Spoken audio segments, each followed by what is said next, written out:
Welcome in political science department class. Student, आज का हमारा विषय है राष्ट्रपति। आज हम राष्ट्रपति के विषय में विस्तार से चर्चा करेंगे। इससे पहले वीडियो में मैंने आपको प्रधानमंत्री और मंत्रिमंडल के विषय में बताया था। स्टूडेंट, विषय संबंधित जानकारी उपयोगी होने पर हमारे चैनल को लाइक और सब्सक्राइब करना न भूलिएगा। तो आज हम बात करने जा रहे हैं राष्ट्रपति के बारे में।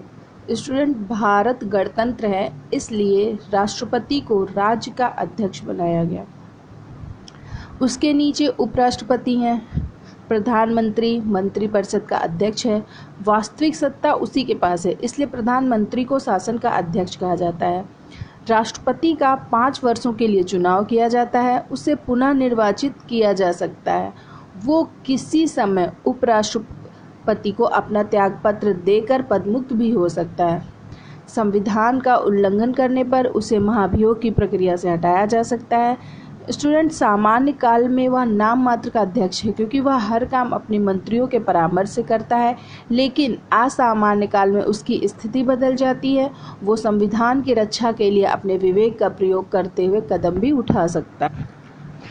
भारतीय संविधान के द्वारा भारत में संघीय व्यवस्था की गई है और संघात्मक व्यवस्था की ये विशेषता है कि संघात्मक व्यवस्था वाले देशों में दोहरी सरकार होती है, संघीय सरकार और प्रांतीय सरकार। स्टूडेंट, भारतीय संविधान में कहा गया है कि भारत का एक राष्ट्रपति होगा। संघ की कार्यपालिका शक्ति राष्ट्रपति में निहित होगी। वो इसका प्रयोग संविधान के अनुसार स्वयं और अधीनस्थ पदाधिकारियों द्वारा करेगा। इस तरह संघीय कार्यपालिका में राष्ट्रपति और मंत्रिपरिषद होंगे। राष्ट्रपति कार्यपालिका का औपचारिक प्रधान होगा और प्रधानमंत्री कार्यपालिका की वास्तविक प्रधान। स्टूडेंट, अब मैं आपको राष्ट्रपति के विषय में बताने जा रही हूँ। सबसे पहले मैं बताना चाहूँगी भारतीय संघ की कार्यपालिका के प्रधान को राष्ट्रपति कहा गया है। कार्यपालिका के प्रधान का यह नामकरण अमेरिकी संविधान के समान है, लेकिन भारतीय राष्ट्रपति के कार्य और शक्तियाँ अमेरिकी राष्ट्रपति के समान नहीं है। अमेरिका की अध्यक्षात्मक व्यवस्था में कार्यपालिका का वैधानिक प्रधान ही वास्तविक प्रधान होता है, लेकिन भारत में ब्रिटेन जैसी संसदात्मक व्यवस्था को अपनाया गया है, जिसके ही अंतर्गत कार्यपालिका का एक वैधानिक प्रधान होता है और दूसरा वास्तविक प्रधान। स्टूडेंट, राष्ट्रपति भारतीय संघ की कार्यपालिका का वैधानिक प्रधान है और भारतीय संघ में उसकी स्थिति अमेरिकी राष्ट्रपति के स्थान पर ब्रिटिश सम्राट जैसी होती है। स्टूडेंट, अब मैं आपको बताना चाहूँगी राष्ट्रपति पद के लिए क्या योग्यताएं होनी चाहिए।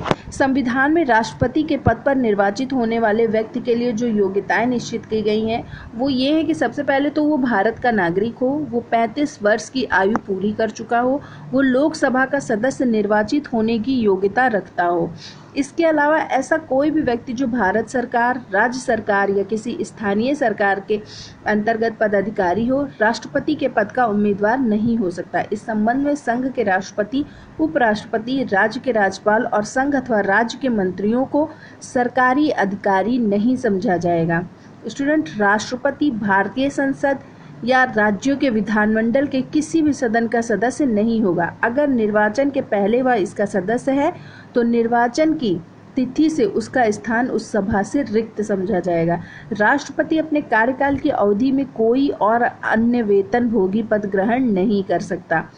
भारतीय संघ के इस सर्वोच्च पद के लिए इतनी कम योग्यताओं का होना आश्चर्य का विषय हो सकता है, लेकिन संविधान निर्माताओं ने जानबूझकर ऐसा इसलिए किया है कि भारत का हर नागरिक इस उच्च पद को प्राप्त करने में समर्थ हो सके। ये व्यवस्था जनतंत्रात्मक सिद्धांतों के अनुकूल है। व्यवहार में इस पद पर केवल वही व्यक्ति निर्वाचित हो सकेगा जिसे देश में बहुत अधिक सम्मान प्राप्त हो। स्टूडेंट, अब मैं आपको राष्ट्रपति के निर्वाचन के निर्वाचक मंडल के विषय में बताऊंगी। राष्ट्रपति के निर्वाचन में कौन कौन से लोग शामिल होते हैं। स्टूडेंट, संविधान में राष्ट्रपति पद के लिए एक निर्वाचक मंडल के गठन का प्रावधान है। इस निर्वाचक मंडल में संसद के निर्वाचित सदस्य यानी लोकसभा और राज्यसभा के मनोनीत सदस्यों को छोड़कर और राज्य विधानसभाओं के निर्वाचित सदस्य शामिल होते हैं। स्टूडेंट, अब मैं आपको विधायक के मत के मूल्य के बारे में और सांसद के मत के मूल्य के बारे में बताऊंगी। सबसे पहले तो मैं विधायक के मत के मूल्य के बारे में बताऊंगी।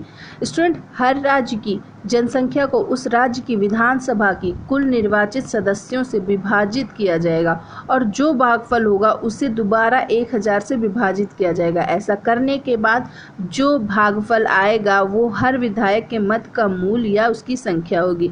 इसे आप स्क्रीन पर देख सकते हैं।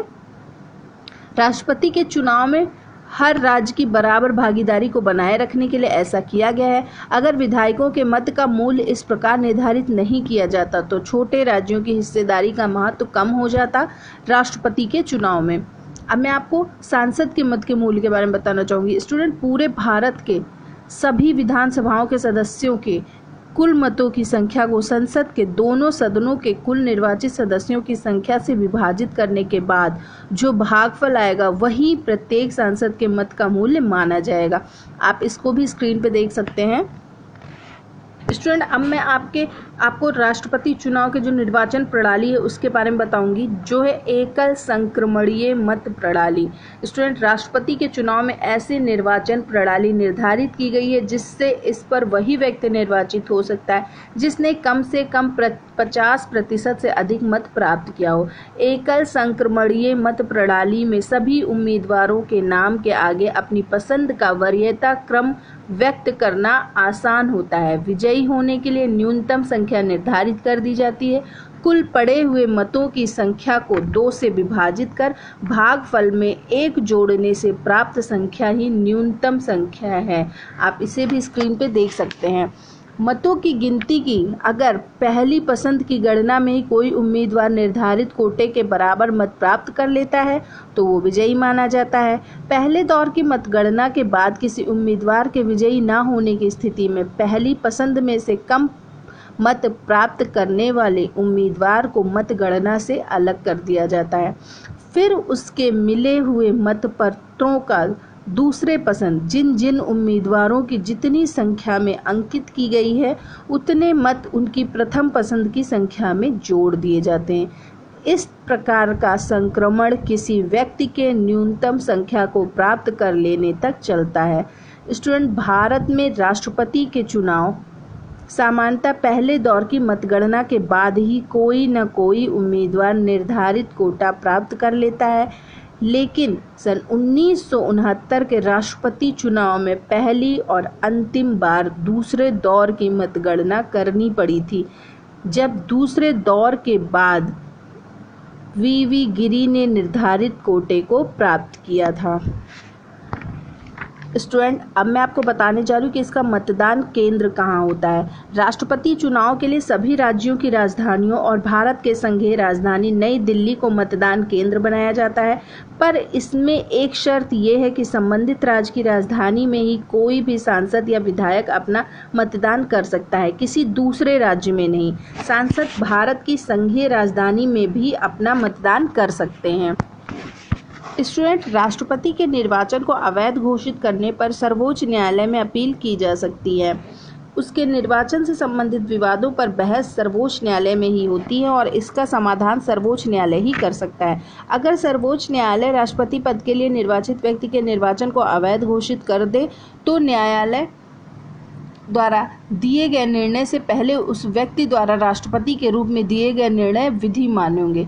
राष्ट्रपति के चुनाव के खिलाफ वही व्यक्ति याचिका दायर कर सकता है जो या तो उम्मीदवार रहा हो या मतदाता सूची में उस राष्ट्रपति चुनाव में रहा हो। अब मैं आपको राष्ट्रपति के शपथ ग्रहण के बारे में बताऊंगी। भारतीय संविधान के अनुसूची 3 के उपबंध के अनुसार भारत का राष्ट्रपति अपने पद और गोपनीयता की शपथ लेता है। राष्ट्रपति को चुनाव जीतने के बाद सर्वोच्च न्यायालय के मुख्य न्यायाधीश द्वारा पद और गोपनीयता की शपथ दिलाई जाती है। स्टूडेंट, मुख्य न्यायाधीश के उपस्थित न रहने पर शपथ ग्रहण करवाने का कार्य सर्वोच्च न्यायालय का वरिष्ठ न्यायाधीश द्वारा किया जाता है। इसके बाद अब मैं बताऊंगी वेतन भत्ते और जो राष्ट्रपति को अन्य सुविधाएं प्राप्त हो। स्टूडेंट, वर्तमान में राष्ट्रपति का वेतन 1,50,000 रुपये प्रति माह कर दिया गया है। राष्ट्रपति के वेतन और भत्ते में उसके कार्यकाल में किसी भी तरह की कटौती नहीं की जा सकती। इसके अलावा राष्ट्रपति की पेंशन 9 लाख रुपए वार्षिक भी मिलते हैं। राष्ट्रपति के रूप में निर्वाचित व्यक्ति दिल्ली के राष्ट्रपति भवन, शिमला के राजभवन और हैदराबाद के निलयम जैसे निवास स्थलों का निःशुल्क उपयोग कर सकता है। स्टूडेंट, राष्ट्रपति को कुछ उन्मुक्तियां भी प्रदान की गई हैं। अपने पद के अधिकारियों तथा शक्तियों का प्रयोग करते हुए वो जो कोई भी कार्य करे उसके संबंध में उसके विरुद्ध किसी न्यायालय में मुकदमा नहीं चलाया जा सकता। अगर भारतीय संघ के सभी कार्य राष्ट्रपति के नाम पर होते हैं, लेकिन उन कार्यों के लिए वो व्यक्तिगत रूप से उत्तरदायी नहीं है, जब तक कोई व्यक्ति राष्ट्रपति के पद पर आसीन है तब तक उसके विरुद्ध किसी दीवानी या फौजदारी न्यायालय में कोई मुकदमा नहीं चलाया जा सकता। ना तो उसकी गिरफ्तारी के लिए वारंट ही जारी किया जाता है और ना ही उसे कैद ही किया जा सकता है। अगर किसी व्यक्ति का उस पर किसी प्रकार का दावा हो तो 2 महीने का नोटिस देने के बाद ही किसी प्रकार की कार्यवाही की जा सकती है। अब मैं आपको राष्ट्रपति के कार्यकाल के विषय में बताने जा रही हूँ। राष्ट्रपति का कार्यकाल 5 वर्ष निश्चित किया गया है। यदि मृत्यु, त्यागपत्र या महाभियोग द्वारा पदच्युत के कारण राष्ट्रपति का पद इस अवधि के अंतर्गत ही रिक्त हो जाए तो इस स्थिति में नए राष्ट्रपति का चुनाव दोबारा 5 वर्ष की पूरी अवधि के लिए होता है, ना कि शेष बची हुई अवधि के लिए। यद्यपि भारतीय संविधान के द्वारा राष्ट्रपति पद पर पुनर्निर्वाचन के लिए किसी प्रकार का प्रतिबंध नहीं लगाया गया है, फिर भी ये संवैधानिक परंपरा विकसित हो रही है कि कोई भी व्यक्ति 2 बार से अधिक राष्ट्रपति पद पर निर्वाचित नहीं होगा। स्टूडेंट, अब मैं आपको राष्ट्रपति पर महाभियोग के विषय बताऊंगी। संविधान का अनुच्छेद 56B के अनुसार राष्ट्रपति को संविधान का अतिक्रमण करने पर महाभियोग लगाकर हटाया जा सकता है। अनुच्छेद 61 में राष्ट्रपति पर महाभियोग लगाए जाने के संबंध में विस्तार में उपबंध है। महाभियोग संसद के किसी भी सदन, लोकसभा या राज्यसभा में लगाया जा सकता है, पर उसके लिए सदन के कम से कम 1/4 सदस्यों का हस्ताक्षर होना आवश्यक है। महाभियोग का प्रस्ताव जाने से 14 दिन पहले राष्ट्रपति को सूचना देना आवश्यक है। प्रस्ताव जिस सदन में लाया जाएगा उसके 2/3 बहुमत से उसे पारित होना चाहिए और इसके बाद ये दूसरे सदन में लाया जाएगा, जहां इसकी जांच कार्यवाही की जाएगी। इस जांच के दौरान राष्ट्रपति स्वयं या अपने वकील के माध्यम से अपना बचाव कर सकता है। जांच में राष्ट्रपति को अपराध को दोषी पा लेने पर दूसरा सदन भी अपने 2/3 बहुमत से उसे पारित करेगा और तब जाकर राष्ट्रपति पदच्युत होगा। राष्ट्रपति की पदमुक्ति के बाद अधिकतम 6 महीने के अंदर राष्ट्रपति का चुनाव हो जाना चाहिए। राष्ट्रपति अपने पद पर अपनी निश्चित अवधि की समाप्ति के बाद भी तब तक बना रहता है जब तक कि किसी नए राष्ट्रपति का निर्वाचन नहीं हो जाता। मृत्यु, त्यागपत्र या महाभियोग द्वारा राष्ट्रपति की पदमुक्ति होने पर उपराष्ट्रपति को कार्यवाहक राष्ट्रपति बनाया जाता है। नए राष्ट्रपति के निर्वाचन होने तक राष्ट्रपति और उपराष्ट्रपति दोनों का पद यदि रिक्त हो तो राष्ट्रपति का कार्यभार कौन संभालेगा, ये एक प्रश्न उठता है। इस समस्या के समाधान के लिए अनुच्छेद 70 के प्रावधानों के तहत presidents discharge of function bill 1963 के द्वारा ये प्रावधान किया गया है कि ऐसी स्थिति में उच्चतम न्यायालय का मुख्य न्यायाधीश राष्ट्रपति का कार्यभार संभालेगा। 1952 से लेकर सितंबर 2001 तक की अवधि में पहली और अंतिम बार 20 जुलाई 1969 को 24 अगस्त 1969 तक राष्ट्रपति और उपराष्ट्रपति दोनों का पद रिक्त होने के कारण मोहम्मद हिदायतुल्लाह सर्वोच्च न्यायालय के मुख्य न्यायाधीश ने राष्ट्रपति का कार्यभार संभाला था। उस समय राष्ट्रपति जाकिर हुसैन की मृत्यु हो गई थी और उपराष्ट्रपति वीवी गिरी ने त्यागपत्र दे दिया था। अब मैं आपको राष्ट्रपति की शक्तियां और उसके कार्य के विषय में बताऊंगी। सबसे पहले कार्यपालकीय शक्ति। भारतीय गणतंत्र का अध्यक्ष होने के कारण सभी प्रशासन में उसी का नाम संचालन होता है। प्रधानमंत्री और अन्य मंत्रियों को नियुक्त करना और उनके त्यागपत्र स्वीकार करना, उच्च अधिकारियों की नियुक्तियां करना, केंद्र शासित क्षेत्रों का प्रशासक होना, विदेश संबंधों को बनाए रखना, सुरक्षा सेवाओं का सर्वोच्च अध्यक्ष होना और राज्यों के शासनों को आवश्यक निर्देश देना, ये उसके कार्यपालकीय कार्य हैं। अब मैं उसकी विधायी शक्ति बताऊंगी। संसद के सत्र को बुलाना और उसका अवसान करना और लोकसभा को भंग करना, राज्यसभा में 12 और लोकसभा में 2 सदस्यों को मनोनीत करना, संसद के सत्र का उद्घाटन करना, वहां अपना संदेश भेजना, संसद के पास किए गए बिलों को अनुमति देना, संसद का सत्र न होने पर अध्यादेश जारी करना, राज्यों के विधान मंडलों द्वारा पारित बिलों पर अपने वीटो शक्ति का प्रयोग करना, यदि राज्यपाल उसे उसके विचाराधीन सुरक्षित रखे तो ये उसकी विधायी शक्ति हो गई। अब मैं आपको उसके वित्तीय शक्ति और कार्य बताऊंगी। उसकी अनुशंसा से लोकसभा में धन विधेयक का पेश किया जाना, संसद में बजट पेश कराना, भारत की आकस्मिक निधि में से धन निकालने की अनुमति देना, वित्त आयोग की नियुक्ति करना और उसकी रिपोर्ट संसद में पेश करना। अब मैं उसकी आपको न्यायिक शक्तियों के विषय में बताऊंगी। सर्वोच्च न्यायालय से दंडित किसी अपराधी को क्षमा करना या उसका दंड कम करना या दंड को निलंबित करना, बशर्ते कि उसका अपराध संघ की कार्यपालिका शक्ति की सीमा में आता हो या मृत्यु दंड का मामला हो।